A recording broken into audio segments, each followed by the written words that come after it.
Bismillahirrahmanirrahim. Bismillahirrahmanirrahim. Assalamualaikum warahmatullahi wabarakatuh. Alhamdulillahirabbil alamin. Wassalatu wassalamu ala man yatakalani dan berhubung rahmatan lil alamin wa ala alihi wa ashabihi ajma'in. Alhamdulillah, segala puji bagi Allah Subhanahu wa taala yang masih memberikan kita nikmat hidayah, iman, kesehatan, sehingga pada siang hari ini kita masih bisa berpuasa, kita bisa melaksanakan kewajiban kita melaksanakan salat zuhur secara jamaah.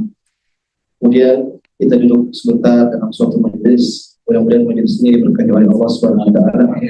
Mudah-mudahan menjadi tambahan pemberat timbangan kita di hari kiamat kelak. Amin. Salawat dan salam tercurahkan kepada Nabi kita Muhammad sallallahu alaihi wasallam, kepada putra-putri beliau, pada istri beliau, para sahabat beliau, dan seluruh orang-orang yang mengikuti jejak beliau hingga hari kiamat kelak. Jemaah semoga dirahmati Allah Subhanahu wa taala. Insyaallah pada kesempatan ini kita akan berbicara tentang sosok makhluk yang sangat mulia. Tidak ada manusia yang lebih mulia daripada beliau. Itu sosok Nabi kita Muhammad sallallahu alaihi wasallam. Tentunya kita berbicara tentang Nabi sallallahu alaihi wasallam maka tidak ada habisnya.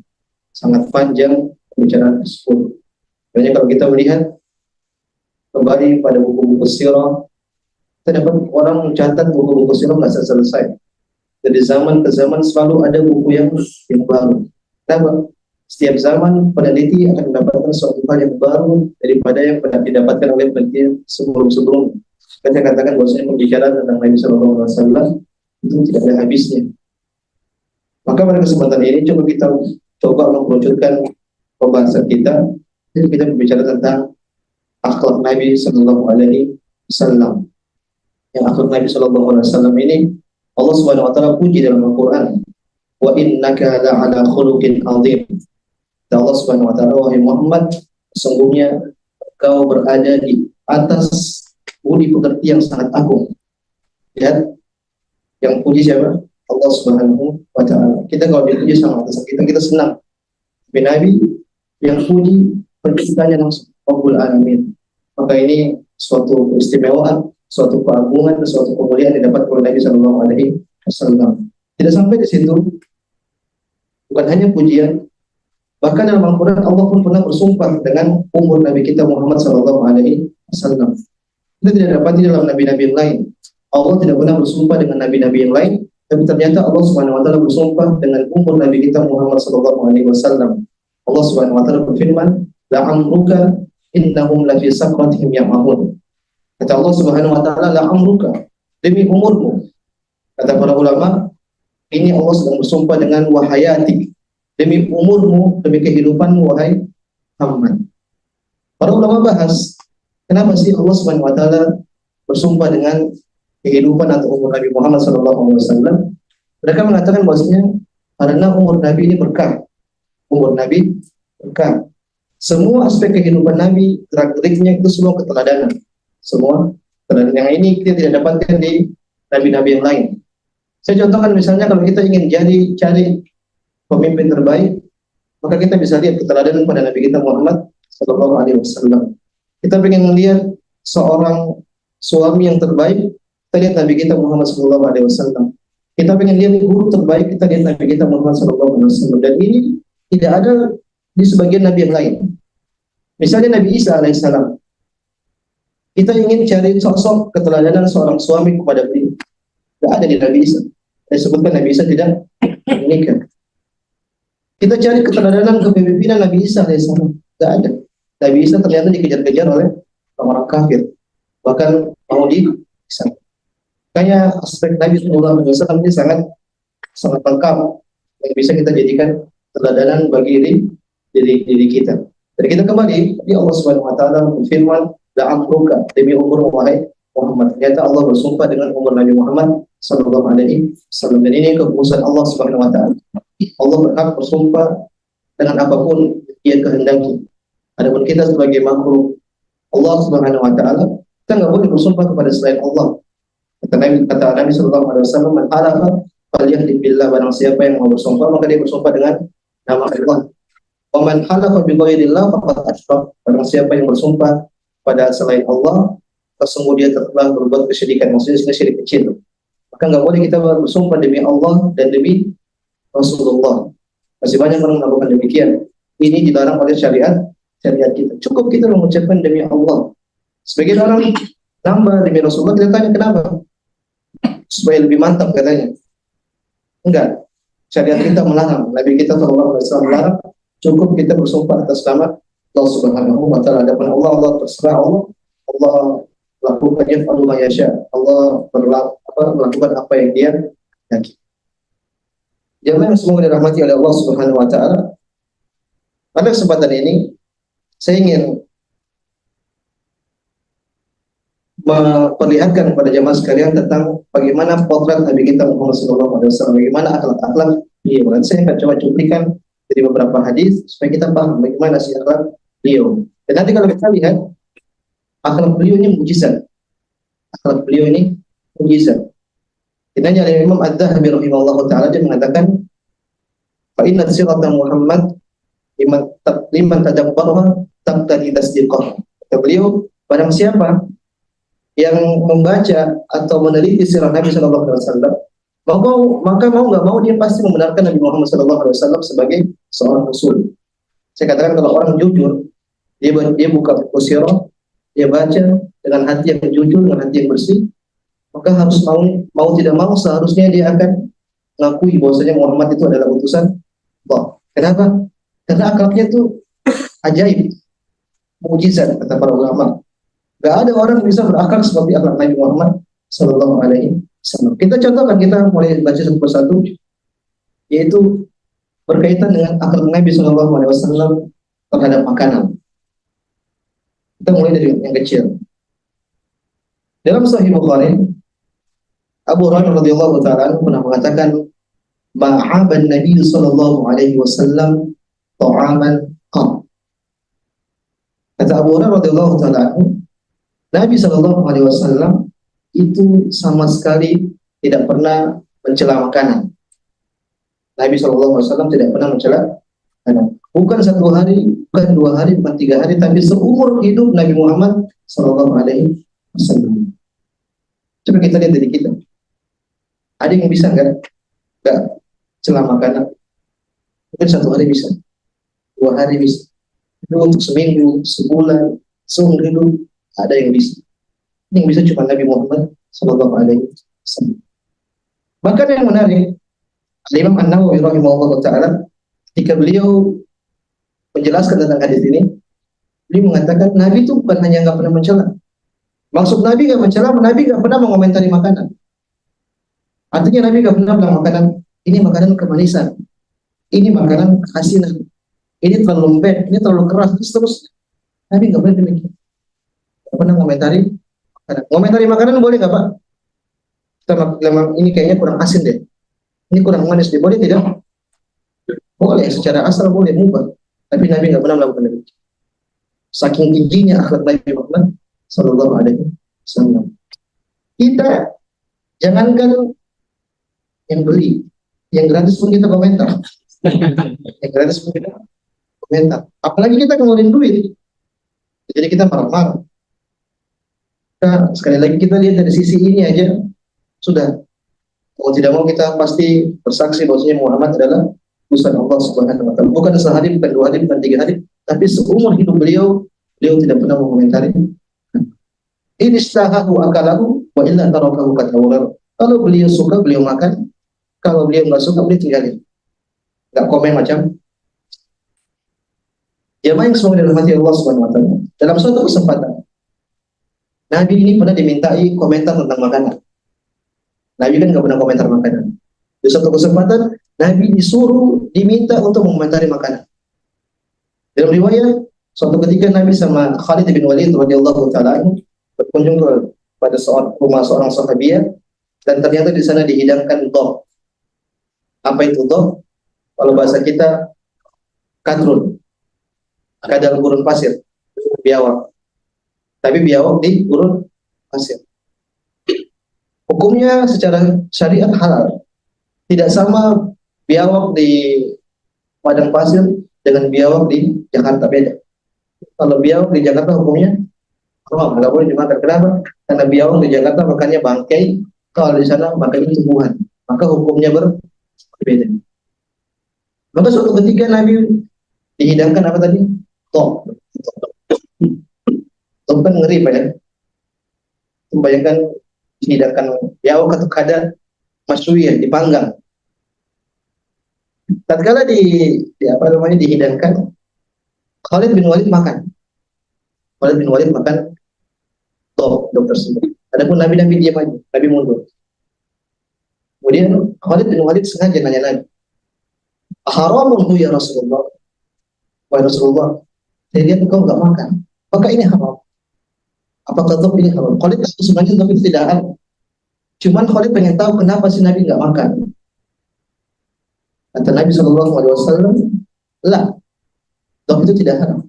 Perhatikan pemilihan diksi Nabi ketika dimintain komentar untuk kata Nabi, walakin lam yakun bi ardi qaumi fa ajiduni a'afah. Kata Nabi SAW, ya, top ini halal, gak haram. Cuman top ini gak ada di Mekah, gak ada di daerah sekitar, di kampung gak ada, jadi saya gak biasa makan. Perhatikan jawaban Nabi SAW. Beliau nggak mencela, ini apa ini, kok makan seperti ini dihidangkan kepada saya? Apa nggak ada kambing, nggak ada onta, nggak ada ayam, padahal saya presiden mau dibilang. Nabi Muhammad SAW pemimpin, guru, pokoknya manusia yang paling mulia. Harusnya beliau perhatian yang mengatakan nggak ada makanan lain, nggak ada kambing, nggak ada onta. Beliau diam. Beliau coba mengatakan apa? Ini makanan nggak ada di kampungku, saya nggak biasa makan makanan seperti itu. Cukup.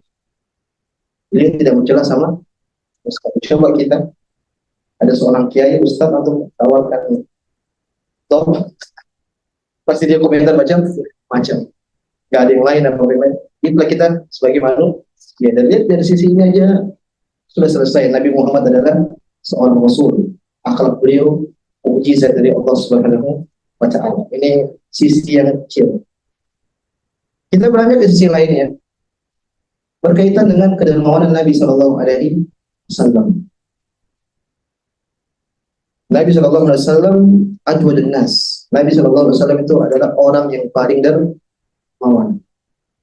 Nabi nggak pernah menolak permintaan.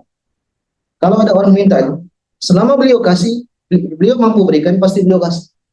Saya ulang, kalau ada orang yang minta, selama beliau bisa berikan dan tidak mengutarakan beliau, pasti beliau kasih. Kita lihat, ya, antara bentuk kedermawanan Nabi Sallallahu Alaihi Wasallam dalam Sahih Muslim. Anas bin Malik cerita, suatu ketika ada seorang datang kepada Nabi Sallallahu Alaihi Wasallam, dan orang ini masih kufur, masih musyrik, belum masuk Islam. Dia datang, kemudian dia mengatakan, ya Rasulullah, berikan saya kambing itu. Berikan, wahai Muhammad, berikan kambing itu. Seberapa banyak kambing tersebut? Dijelaskan dalam Anas bin Malik, itu satu lembah. Jadi ada gunung di tengahnya ada lembah, itu semuanya kambing. Diminta sama Nabi, ya Rasulullah Muhammad, berikan saya kambing-kambing itu. Berarti kan lebih dari 10. Bisa jadi 50, bisa jadi 100. Diminta itu. Maka Nabi pun mengatakan, tuh, kasih dia kambing satu berubah. Dan orang ini belum masuk Islam. Maka ketika dia terima kambing tersebut, kemudian dia bersyahadat, kemudian dia pulang ke kampung. Dia pulang ke kampung, kemudian dia mengatakan, ya wahai kaum, aslimu, masuk Islam. Kalau kalian pengen dapat kambing sebanyak ini, masuk Islam. Fa inna Muhammadan yu'ti ata'an la yakhshal faqr. Kata dia, sesungguhnya Muhammad kalau sudah memberikan sesuatu, beliau tidak takut miskin. Ada enggak orang seperti itu? Yu'ti ata'an la yakhshal faqr. Kalau sudah memberikan sesuatu, beliau tidak takut miskin. Ada enggak orang seperti itu? Kalau ada, kenalin sama Anda. Gak ada orang seperti itu. Orang ngasih pasti mikir hartanya di rumah. Ya kita masih buat spare setahun masih cukup nggak ya? Dipikir. Kalau enggak, Nabi selama untuk dakwah, untuk hidayah seseorang, Dia kasih penting dia bisa masuk Islam. Yang ini ingin saya apa garis bawahi di situ, Nabi sangat dermawan. Untuk dakwah beliau pasti. Di antara bentuk kedermawanan Nabi, Isa Sofwan bin Umayyah. Sofwan bin Umayyah. Sofwan bapaknya namanya Umayyah bin Khalaf. Umayyah bin Khalaf ini dibunuh oleh Nabi SAW di perang Badar. Perang Badar. Maka anaknya Sofwan ini balas dendam. Dia dendam sama Nabi Muhammad SAW. Maka setiap ada peperangan, dia ini ikut. Tapi dia di barisan orang kafir. Dia berusaha untuk membunuh Nabi Muhammad SAW. Berbagai peperangan dia hadir, tapi dia nggak berhasil untuk membunuh Nabi Muhammad SAW. Tapi dia jengkel. Orang tuanya, paman-pamannya, keluarganya banyak dibunuh ketika di perang Badar.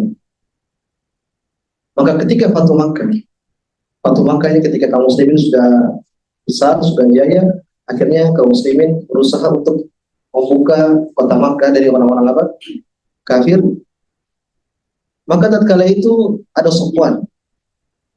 Sofwan ini kan orang yang harus dibunuh karena dia berusaha untuk membunuh Nabi Muhammad SAW. Tapi tatkala itu Nabi nggak bunuh. Nabi bahkan berikan dia jaminan keamanan. Terserah Sofwan mau ngapain. Sofwan mau ngapain. Akhirnya dia hidup bersama berdampingan dengan kaum muslimin dan dia masih kafir. Kemudian dia ikut sama Nabi perang. Dia cuma lihat aja. Maka ketika perang Hunain, kaum muslimin ternyata menang, dapat ghanimah yang sangat banyak. Maka Sofwan tuh ngirik-ngirik ghanimah harta rampasan. Dia ngeliat onta, dan ngeliat kambing, dan seterusnya. Maka ketika Nabi lihat Sofwan, Nabi paham. Sepertinya Sofwan pengen harta. Jadi dia masih kafir. Maka tatkala itu pun Nabi pun kasih dia 100 onta. Yang Sofwan buang ente 100 onta. Dan sampai situ Sofwan masih ngeliat lagi, kurang kayaknya, masih ngeliat. Akhirnya Nabi kasih lagi 100, 200. Maka dari situ hatinya mulai tertarik, akhirnya dia masuk Islam. Lihat perkataan Sofwan, dia mengatakan begini, Wallahi laqad a'tani Rasulullah SAW. Demi Allah, Nabi itu selalu sering kasih saya harta.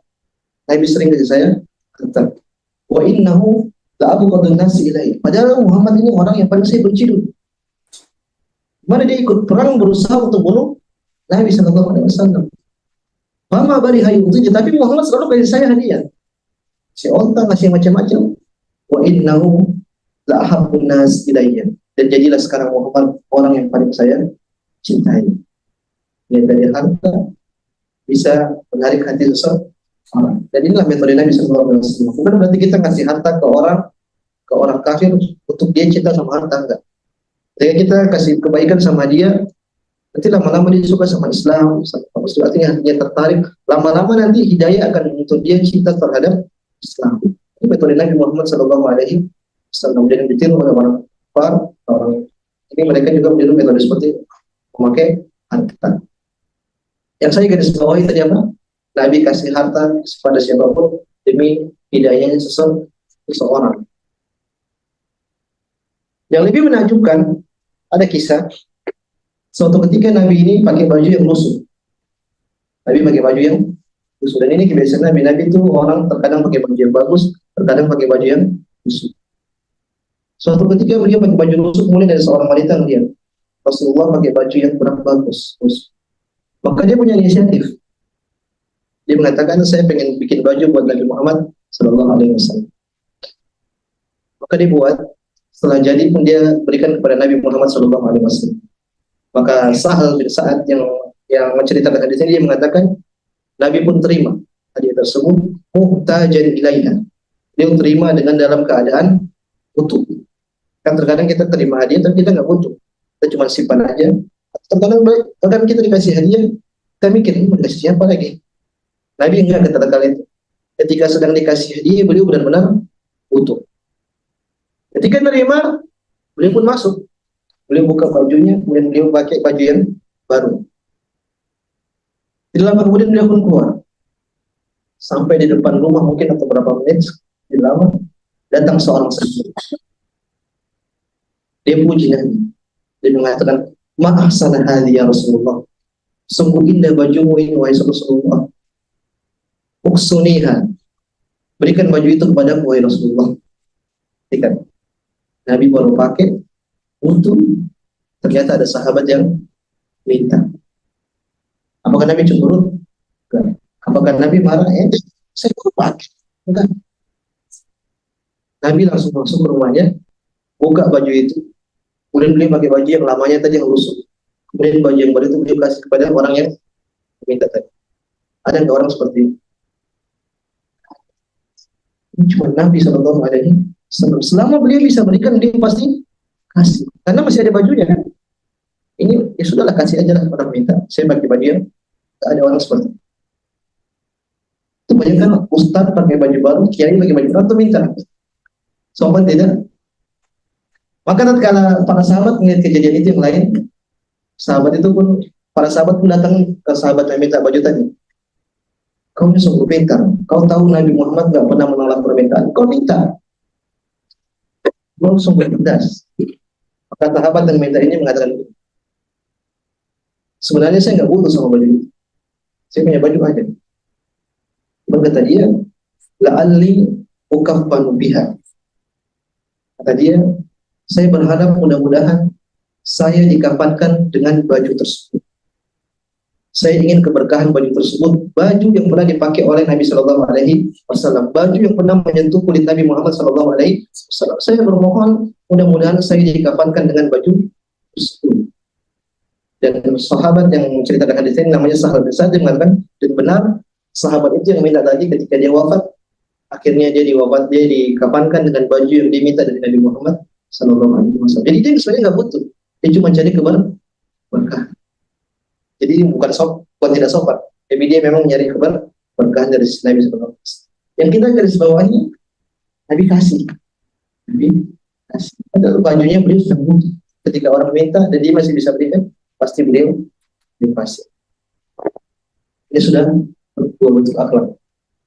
Sudah cukup sudah. Dua ini Nabi adalah Rasul. Kita sekarang berbicara tentang akhlak Nabi terhadap pembantu. Akhlak Nabi terhadap bantu. Jamaah yang semua dirahmati Allah Subhanahu Wa Taala, wajar kalau atasan sama bawahan agak biasanya jaga jarak. Ini perhatikan ini, Nabi Shallallahu Alaihi Wasallam. Anas bin Malik ini adalah pembantu Nabi Muhammad Shallallahu Alaihi Wasallam. Kata dia, "Qadamtu Nabi Shallallahu Alaihi Wasallam asy-syasinin." Saya ini bantu Nabi Shallallahu Alaihi Wasallam selama 10 tahun. Kata dia, "Ama qala li Nabi itu nggak pernah mengatakan kepada saya. Kita bilang sama bawahan wajar kan? Wajar. Tapi Nabi nggak pernah mengatakan kepada Anas bin Malik. Padahal Anas ini pembantu. Wala lima sonata hadza wala wa alla sonata. Dan Nabi nggak pernah mengatakan kepada Anas, kenapa engkau melakukan begini? Anas, kenapa engkau melakukan begitu? Nggak pernah. Ada nggak orang seperti itu? Nggak pernah mengatakan nggak pernah komentar perbuatan pembantu. Nggak ada. Selama 10 tahun, Nabi nggak pernah melakukan demikian. Kalau bos kita mungkin 10 bulan masih bisa. Tapi kalau 10 tahun susah. 10 tahun susah. Masih Anas cerita. Suatu ketika kata Anas, Nabi itu perintahin saya untuk suatu kebutuhan. Anas, tolong ini. Kata Anas, wallahi ma'adhab. Kita dari demi Allah, saya nggak mau. Kata para ulama, ini Anas sedang bercanda siapa? Nabi. Biasa kan anak kecil, kalau kita tolong belikan abang yang malas, biasanya kayak gitu. Ini Nabi Anas sedang bercandain Nabi. Anas, tolong pergi ke sini. Kata Anas, demi Allah saya nggak mau pergi. Tapi dia kata Anas dalam hati, saya mau pergi. Dia bercandain Nabi. Akhirnya dia keluar, pergi yang diperintahkan sama Nabi Shallallahu Alaihi Wasallam. Ketika keluar, Anas lewatin pasar. Dan di pasar itu ada anak-anak kecil sedang main-main. Anas masih kecil. Akhirnya Anas berhenti di situ, dia nongkrong di situ. Kalau melihat nonton anak kecil sedang dan lama. Akhirnya Nabi Muhammad SAW tunggu. Kok dia nggak balik-balik? Saya perintahkan kok nggak balik-balik. Akhirnya Nabi pun keluar dari Anas. Dari Anas. Sampai di pasar, ketemulah Nabi sama Anas. Kemudian Nabi megang belakangnya Anas. Kemudian Nabi mengatakan, ya Unais. Nabi nggak panggil ya Anas, tapi Nabi panggil ya Unais. Unais itu pada bahasa Arab itu disebut tasghir, panggilan kasih sayang. Jadi kita punya anak, gimana? Pokoknya itu ungkapan untuk kasih sayang. Namanya Anas dikecilkan jadi Unais. Ya Unais. Ketika Anas balik, Anas cuma melihat Nabi sedang tertawa. Tentu banyak ada orang seperti itu. Adik kita suruh orang belikan roti apa nggak balik-balik, kita ketemu ternyata dia main kelereng. Paling tidak kita kutip telinganya atau kita marah. Nabi enggak, Nabi pegang. Pas Anas kelihat belakang ternyata Nabi tertawa. Kemudian Nabi nanya, wahai Anas, kau sudah pergi apa saya suruh? Kata Anas, iya saya akan pergi. Terus setelah itu Anas pergi, suruh oleh Nabi Muhammad SAW. Kita kan sudah wahai Nabi nggak marah. Padahal layak untuk dimarah karena dia tidak taat sama Nabi Muhammad SAW. Ini akhlak Nabi sama tadi membantu. Sekarang kita bicara tentang ketawaduan Nabi SAW. Nabi ini orang yang paling rendah hati. Nabi orang yang paling rendah. Di antara bentuk kerendahan hati Nabi SAW, ketika Nabi pergi berhijrah dari kota Makkah menuju kota Madinah. Ketika sampai di kota Madinah, orang-orang tuh nggak tahu mana Nabi, mana Abu Bakar, mana Nabi, mana Abu. Bahkan sebagian mereka orang Ansar, mereka salamin siapa? Bakar. Artinya apa? Gak ada bedanya antara Nabi sama Abu Bakar. Harusnya Nabi kalau mau agak sombong, beliau pakai baju yang lebih bagus atau yang lainnya, biar beda sama Abu Bakar. Ternyata enggak.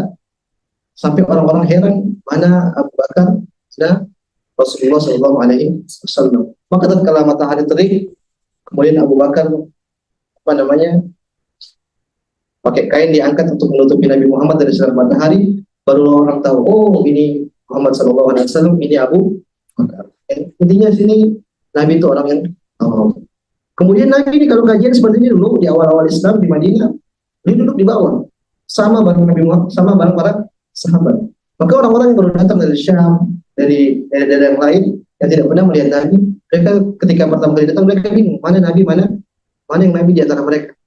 Nanti sampai para sahabat membuat inisiatif, membuat kursi, barulah beliau duduk di situ supaya orang tahu kursi ini Muhammad dan ini para sahabat. Kemudian di antara bentuk ketawaduan Nabi itu sering naik himar. Himar itu kendaraan yang paling rendah di zaman itu. Padahal Nabi panglima perang, Nabi presiden, beliau berhak untuk minta kuda, minta onta dan yang lainnya. Tapi enggak, kadang beliau naik himar. Zaman sekarang mungkin kita naik sepeda lah. Ini sepeda sekarang juga sepeda udah mahal-mahal. Naik ontel lah. Nabi naik demikian. Untuk ketawaduan Nabi SAW. Di antara bentuk tawadu Nabi SAW, Nabi sering membonceng para sahabat. Artinya naik kuda atau naik onta, Nabi yang di depan, sahabat yang di belakang. Sampai ada risalah tentang siapa nama-nama sahabat yang pernah dibonceng oleh Nabi Muhammad SAW. Saking beliau tawadu. Sering beliau ke masjid lepas sendal supaya bisa merasakan apa yang dirasakan oleh orang-orang miskin. Beliau lepas sendalnya, beliau ke masjid sekali biar hilang rasa ego dalam diri kita. Karena Nabi pernah bersabda, al-badanatu minal iman. Kesederhanaan itu bagian dari iman. Sering saya dengar seorang ustaz dijelaskan, kita kalau terlalu sering di atas kemewahan, maka kita tuh akan jadi sombong. Jangankan punya milik kita pinjam aja punya orang, kita pakai misalnya motor gede, itu kita rasa sombong. Padahal pinjam. Apalagi yang punya sendiri, potensinya besar. Maka untuk menghilangkan semua ego itu, dia jelaskan ini. Orang yang punya kekayaan, harusnya dia juga punya sisi-sisi yang sederhana. Misalnya, contohnya, ini orang punya mobil banyak. Dia harus punya Avanza satu lah, mobil yang biasa. Sekali dia naik itu pergi ke kantornya, bawa sendiri, dia merasakan, ini loh saya, maksudnya tidak selalu di atas. Misalnya dia pergi terbang, biasanya dia naik bisnis, naik yang eksekutif apalah, maka sekali dia harus naik yang ekonomi, supaya rasa egonya tuh turun. Karena kalau di atas kemewahan terus, dia tidak pengen sombong, tapi hawa nafsu yang akan membuat dia menjadi tidak sombong. Maka ingat kata Nabi SAW, al-badadatu minal iman. Kesederhanaan itu bagian dari iman. Kita ikut Nabi Muhammad SAW. Jamaah yang semoga dirahmati Allah Subhanahu Wa Taala. Tidak waktu. Oke. Kita lanjut lagi ke akhlak Nabi yang lain. Sekarang kita berbicara tentang keberanian Nabi Muhammad SAW. Berani itu kan akhlak. Berani adalah. Saya akan ambil hadis dari Ali bin Abi Thalib. Ali bin Abi Thalib ini orang yang paling pemberani. Ali bin Abi Thalib adalah orang yang paling pemberani. Di antara bentuk keberanian Ali bin Abi Thalib, ketika Nabi hijrah dari kota Makkah menuju kota Madinah, yang tidur di rumahnya Nabi itu siapa? Ali. Padahal itu kan rumahnya lagi dikepung. Bisa saja orang-orang Quraisy masuk kemudian menikam Ali bin Abi Thalib. Tatkala itu Ali sedang, tapi tatkala Nabi suruh tidur di situ, Ali bin Abi Thalib nggak takut, nggak nolak. Artinya dia berani menghadapi hal. Di antara bentuk keberanian Nabi SAW dalam perang Khaybar, maka ada sebelum perang itu biasanya ada namanya mubaraz, duel, muqaddimah. Biasanya siapa yang menang di duel itu, maka ini berdampak pada hasil akhir. Maka keluarlah seseorang namanya Marhab.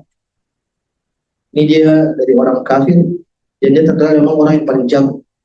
Dia kalau duel nggak pernah kalah. Ketika dia maju, dia mengatakan syakin silahi batul dan mujarrah. Sini sampai maju. Saya ini jagoan yang sudah teruji, nggak pernah kalah.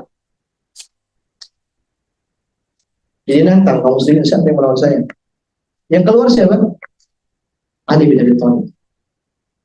Ali bin Abi Thalib keluar, ini sombong, dia mengatakan, ana alladzi sammatni Haidar. Sayalah orang yang ibu saya menamakan saya adalah singa. Jadi nama Ali itu singa. Saya adalah sosok yang ibu saya namakan saya apa? Singa. Singa. Kalaithi ghabatin karihil manzar. Saya ini singa hutan yang wajahnya itu sangat buruk. Artinya dia pengen nakut-nakutin siapa? Si Marhab. Itu jagoan nggak pernah kalah. Singa hutan lagi. Yang mengerikan, kata Ali bin Abi. Ketika duel, benar, Ali menang. Si Marhab terbunuh. Inilah gambaran keberanian siapa? Ali bin Abi Thalib radhiyallahu ta'ala.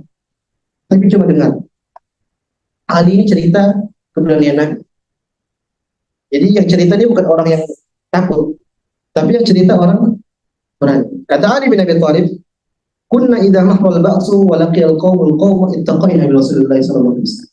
Kita nih kalau mau perang, sudah perang, kemudian perang berkecamuk, pasukan kaum muslimin sudah bertemu dengan pasukan kaum kafir, kata Ali, ittaqayna bi Rasulillah sallallahu alaihi wasallam. Kita ini bersembunyi di belakang Nabi sallallahu alaihi wasallam.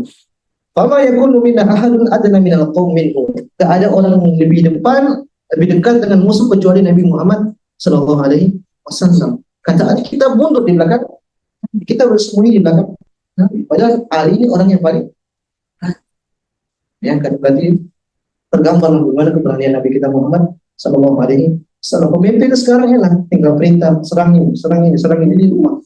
Enggak, kalau Nabi enggak. Berperang Nabi yang paling depan. Tidak ada orang yang lebih dekat dengan musuh kecuali Nabi Muhammad sallallahu alaihi wasallam. Karena dalam perang Hunain, tatkala itu Allah ingin memberikan pelajaran kepada kaum muslimin. Kala itu kaum muslimin jumlahnya sekitar 12.000, maka pada kaum muslimin pun sesumbar. Kita nggak bakal kalah. Jumlah kita 12.000, mungkin kita kalah. Karena Nabi pun sesat dengan kata itu. Karena mereka tawakalnya sama jumlah, bukan tawakal sama Allah. Dan benar, ketika perang kaum muslimin kocar-kacir di awal perang. Nabi Allah yang kasih pelajaran sama kaum muslimin, bersandar itu kepada Allah, bukan bersandar kepada jumlah.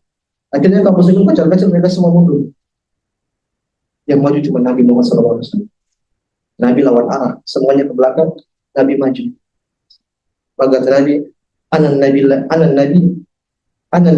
kadhib. Saya ini Nabi yang tidak pernah berdusta. Artinya Nabi nakut-nakutin mereka. Saya maju, saya ini seorang Nabi yang tidak pernah berdusta. Ana ibnu Abdul Muttalib. Saya ini cucunya Abdul Muttalib. Abdul Muttalib itu penguasa kota. Jadi semuanya mundur, Nabi maju. Ketika para sahabat melihat Nabi seperti itu, barulah mereka ngikut. Sekali lagi mundur di belakang Nabi Shallallahu Alaihi Wasallam. Gak ada yang orang pemimpin seperti itu. Sekali lagi kecuali utusan Allah. Ini mukjizat yang Allah berikan kepada diri Nabi Shallallahu Alaihi Wasallam. Mukjizat yang melekat. Mukjizat kan kadang sekali. Tapi kalau akhlak, ini mukjizatnya melekat. Pada Nabi sehari-hari beliau akan keluarkan mukjizat tersebut. Kemudian di antara akhlak Nabi, Nabi mudah memaafkan. Nabi mudah memaafkan. Di antara contoh bentuk memaafkan Nabi Shallallahu Alaihi Wasallam, Nabi pernah berjalan, kemudian ada orang-orang Badui ketemu Nabi. Kemudian dia narik ke selendang Nabi seperti ini. Krak. Ternyata terlihat merah di sini. Sampai saking kerasnya sampai bekas. Ketika dia tarik dan mengatakan, ya Muhammad, A'tini bin malillahi alladhi indak. Wahai Muhammad, itu harta milik Allah, kasih ke saya. Sudah manggil Muhammad gak sopan, caranya kasar, minta harta. Ketika Nabi ditarik, katakan seperti itu, Nabi melihat dia, apa yang dikatakan Nabi? Nabi gak cemburu. Nabi lewat. Lagi-lagi Nabi tertawa. Ada orang bisa seperti itu. Antum kita sholat Jumat, kita keluar pakai sendal, kaki kita diinjek, kita pasti minimal kita cemberut. Nabi enggak. Ditarik, mengatakan dia Muhammad, gak sopan. Padahal para sahabat gak ada yang berani panggil Nabi dengan Muhammad. Wahai Muhammad, itu harta Allah, berikan harta Allah kepada saya. Itu harta, itu harta Allah. Kata Nabi Muhammad, tuh kasih dia, kasih. Yang kita garis bawahi, Nabi gak marah. Nabi tersenyum langsung. Ini mukjizat juga, gak ada yang bisa seperti itu. Antum mungkin naik mobil disenggol spionnya, gak mungkin kita langsung ketawa. Kita ketawa kalau itu polisi. Ya, pasti kita cemburu atau enggak, kita marah. Jadi Nabi itu mudah memaafkan. Di antara bentuk mudah memaafkan Nabi Shallallahu Alaihi Wasallam yaitu kisah Ubay bin Salul. Ubay bin Salul itu orang munafik. Dia sering bikin ulang untuk kaum muslimin. Dalam perang Uhud, ketika kaum muslimin mau pergi perang, maka di tengah perjalanan, tatkala itu ada 1.000 pasukan, maka Ubay bin Salul bikin kocar-kacir. Ubay bin Salul mau provokasi kaum muslimin, akhirnya 300 mundur. Jadi tinggal 700. Padahal kaum muslimin sedang butuh pasukan yang sangat besar. Kemudian Ubay bin Salul pernah nuduh Aisyah berzina. Tapi tatkala Ubay bin Salul meninggal, maka anaknya datang kepada Nabi. Dia bilang, Muhammad, ya Rasulullah, tolong berikan baju kepada ayah saya, berikan kafan buat ayah. Harusnya Nabi nggak mau. Ini orang munafik, suka bikin kacau, bahkan sampai menuduh istrinya berzina. Bayangkan istri itu tuduh berzina sama orang. Waliyadzubillah. Maka anaknya datang minta baju sama, tolong berikan kain kafan buat ayah saya. Nabi berikan. Nabi kasih. Artinya Nabi maafkan. Kemudian orang ini minta lagi, ya Rasulullah, tolong salatkan bapak saya. Munafik padahal sudah jelas. Dia minta untuk disolatkan. Nabi iyakan, saya salatkan. Jika Nabi mau pergi salat, kemudian ininya Umar bin Khattab tegur, wahai Rasulullah, bukankah kita nggak boleh salatin orang-orang yang sudah orang munafik? Kata Nabi, enggak, saya diberi pilihan mau salat atau tidak. Saya pilih untuk salatkan, saya pilih untuk memintakan ampun buat dia. Akhirnya Nabi berusaha salat, tiba-tiba turun ayat membela Umar bin Khattab, membela pendapat Umar bin Khattab yang menegur Nabi, enggak boleh salatin orang munafik. Yang kita garis bawahi, Nabi langsung maafin. Nabi mau sholatkan dia, Nabi mau memberikan kain kafan kepada orang Ubay bin Salul, padahal dia bikin kacau di perang Uhud, sangat genting, kita lagi butuh apa namanya pasukan, dia provokasi 300 lagi 300 turun. Dan dia pernah menuduh Aisyah sebagai orang yang berzina. Kemudian di antara bentuk maafnya Nabi Shallallahu Alaihi Wasallam yaitu tatkala Fathu Makkah, pembebasan kota Makkah. Nabi kan tinggal di Mekah. Nabi tinggal di Mekah. Ketika Nabi berdakwah jahriyah, akhirnya Nabi pun diusir-usir. Maka Nabi pun harus berusaha untuk keluar dari kota. Bahkan pada saat itu Nabi tidak dibunuh. Leher Nabi dihargai dengan 100 onta. Hidup atau tidak dihargai dengan 100. Maka Nabi pun harus berusaha untuk mau tidak mau harus keluar dari kota Mekah. Ketika Nabi keluar, Nabi sedih. Nabi mengatakan, "Innaka khairul abdillah, wahai kota Mekah, kau ini bumi terbaik demi Allah. Wa innaki la ahabbu abdillah," kata beliau, dan kau ini Mekah adalah bumi yang paling dicintai oleh Allah Subhanahu wa taala. Laula ukhrijtu ma kharajtu min. Kalau saya enggak diusir, saya enggak bakalan keluar dari sini, wahai kota. Artinya Nabi sedih. Kalau tidak salah 8 tahun kemudian, akhirnya beliau datang dan bawa pasukan berapa? 10.000 untuk balas dendam kepada siapa? Kota Makkah yang mengusir Nabi, yang menghargai leher Nabi dengan 100. Ketika Nabi datang, orang-orang Quraisy sudah ketakutan. Bahkan sebagian orang Quraisy mengatakan, "Hadza yaumul malham." Ini hari pembantaian. Sudah kita siap mati. Dan ini wajar. Dan boleh bagi Nabi untuk bunuh mereka, karena itu masa peperangan kan. Nabi boleh untuk bunuh mereka. Tapi enggak, ternyata Nabi datang, Nabi dalam keadaan tawadhu. Harusnya kan kalau kita mau menang, kita naik kuda, kita sombong, macam-macam. Nabi enggak, Nabi berjalan, kemudian beliau menundukkan kepala beliau sampai jenggotnya itu kena dada, dia tawadhu. Kemudian beliau kumpulkan semua orang-orang Quraisy. Setelah kumpul, orang-orang Quraisy sudah mulai takut, kita mau dibunuh kayaknya. Kata Nabi, "Ma tadhunnun anni fa'ilun bikum?" Kata Nabi, kira-kira apa yang saya akan berbuat sama kalian, buat kalian? Saya akan lakukan apa untuk kalian? Maka orang Quraisy mulai puji. "Akhun karim, wa ibnu akhin karim." Kau saudara kita yang baik. Kau itu anak paman kita yang baik. Dipuji-puji, mereka puji Nabi Muhammad sallallahu alaihi wasallam.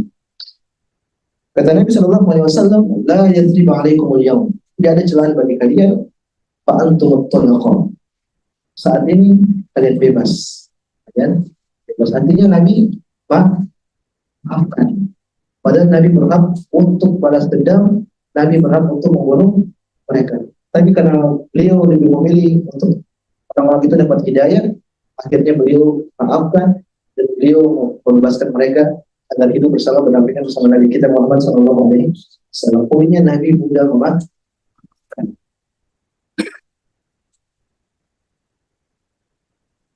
Bisa dulu? Oke. Ini sebenarnya masih banyak cerita-cerita tentang Nabi, waktu terbatas, dan cukup sampai sini dulu. Kalau ada dari Allah Subhanahu wa taala, kalau misalnya kemudian perjalanan, wassalamualaikum warahmatullahi wabarakatuh. Terima kasih Pak Ustadz. Memang nggak cukup waktunya ya, jadi mungkin ada beberapa pertanyaan yang sudah saya himpun gitu. Mungkin nanti kalau waktu cukup, maafkanlah hadir di sini untuk.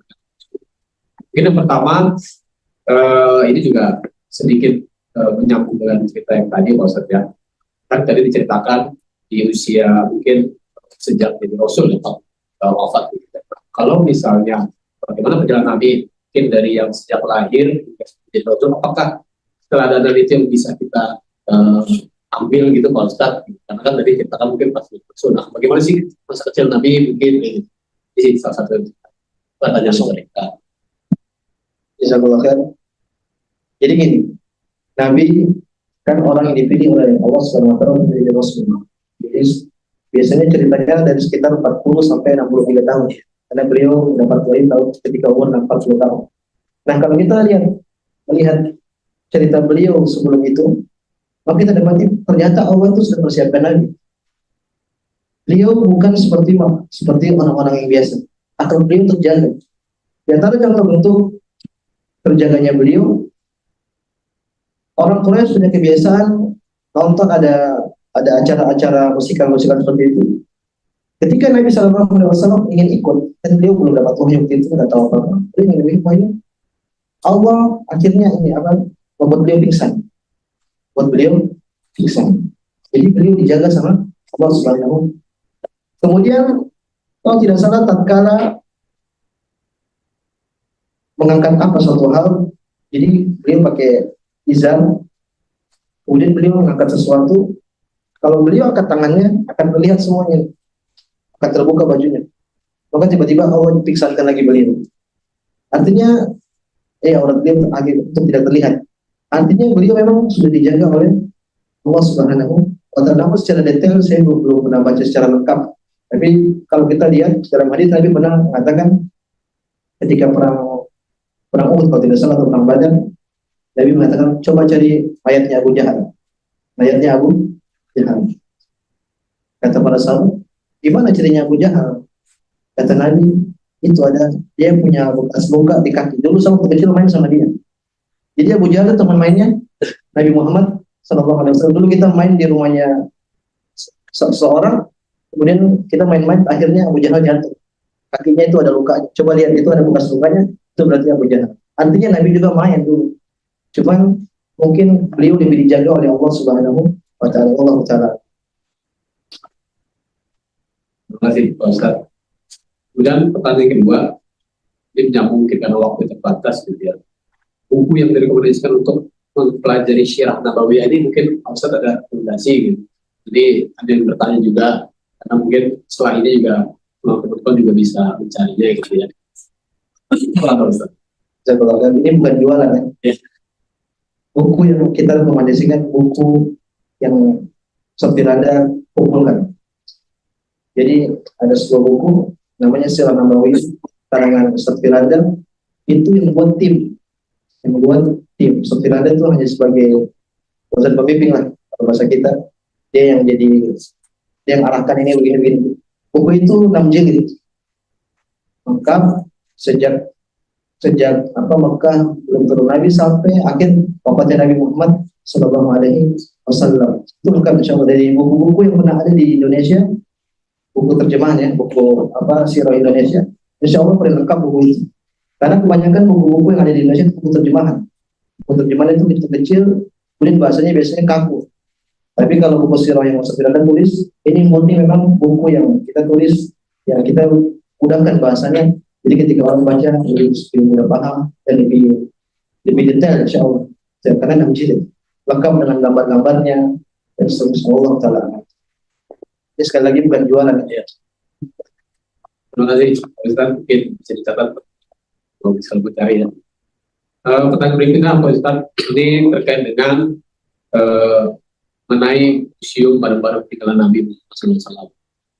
Mungkin pertanyaan, bagaimana kesahihan ya barang-barang tersebut, karena kan sering kita pameran segala macam kan gitu ya. Yang kedua, bagaimana hukumnya kalau kita mengunjungi museum tersebut? Ini itu Pak. Kalau berkaitan dengan barang-barang Nabi SAW yang diklaim ada di zaman sekarang, Allah Ta'ala kita tanya sanadnya mana? Ini apa silsilah turun-temurun di mana? Ada yang pegang rambut, ya kan masyarakat. Viral itu, pegang orang Indonesia yang pegang katanya, ngambilnya dari Turki. Kok bisa di Turki? Kok nggak di Mekah? Harusnya kan ada di Mekah. Ya kita enggak lah, kita bikin yang logis aja lah. Sudah 1400 tahun yang lalu Nabi dikubur. Kalau pernah ada, pasti diriwayatkan dalam hadis. Misalnya Aisyah pernah nyimpan rambut Nabi, atau Ali bin Abi Thalib pernah nyimpan pedang Nabi, apalah yang macam-macam punya Nabi. Tapi ternyata nggak ada. Itu bukan konsepnya para sahabat itu jadi begitu. Kalau memang ada itu memang berkah. Kalau memang benar ada ya, misalnya ada rambutnya Nabi berkah, keringat Nabi aja berkah, semua kehidupan Nabi itu berkah. Cuma yang jadi masalah kan orang klaim, ujung-ujungnya buat nyari ulus.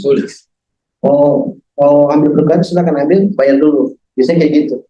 Maka Allah Ta'ala alam, sepertinya kalau kita klaim, pengklaiman yang ada di zaman ini kayaknya tidak benar semua itu.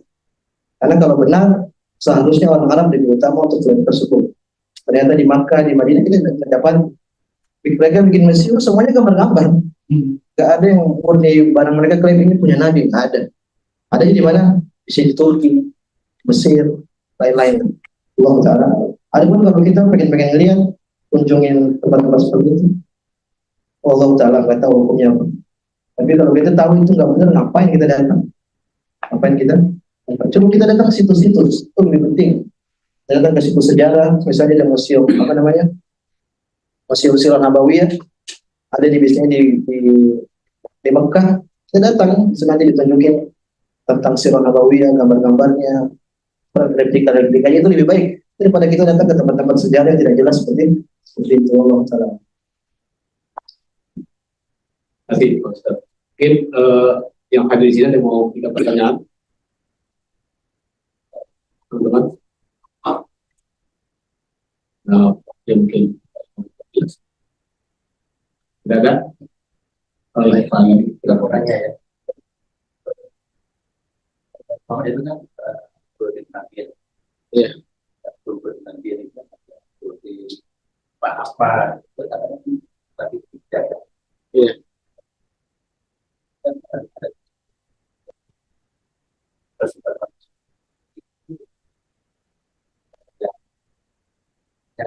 Tadi atau memang dari awal menjaga atau berode itu berode manusia biasa.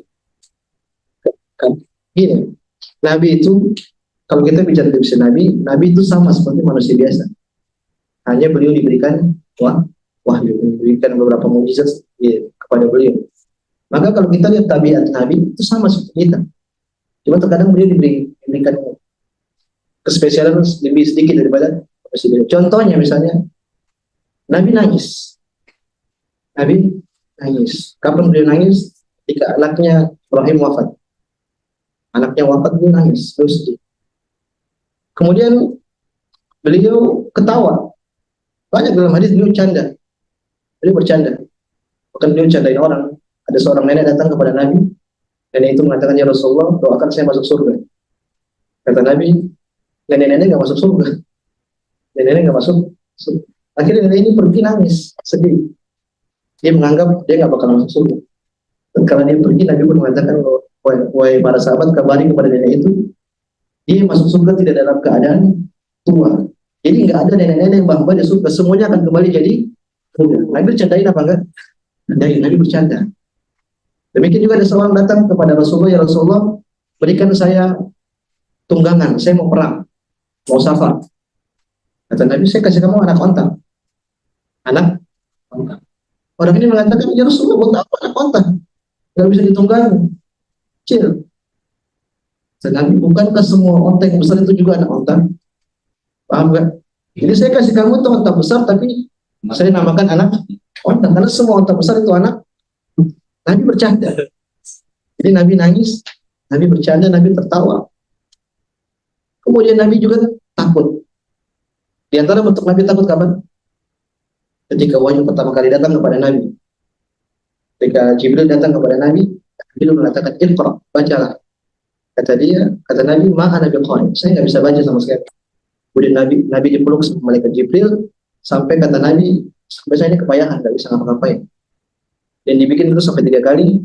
Maka tatkala Jibril pergi, Nabi pulang, Nabi ketemu siapa? Khadijah. Nabi mengatakan, Zammiluni, saya takutkan, tolong selimuti saya. Kata Aisyah, tidak mungkin, kamu pasti baik-baik aja. Tidak mungkin Allah itu bikin kamu mudarat.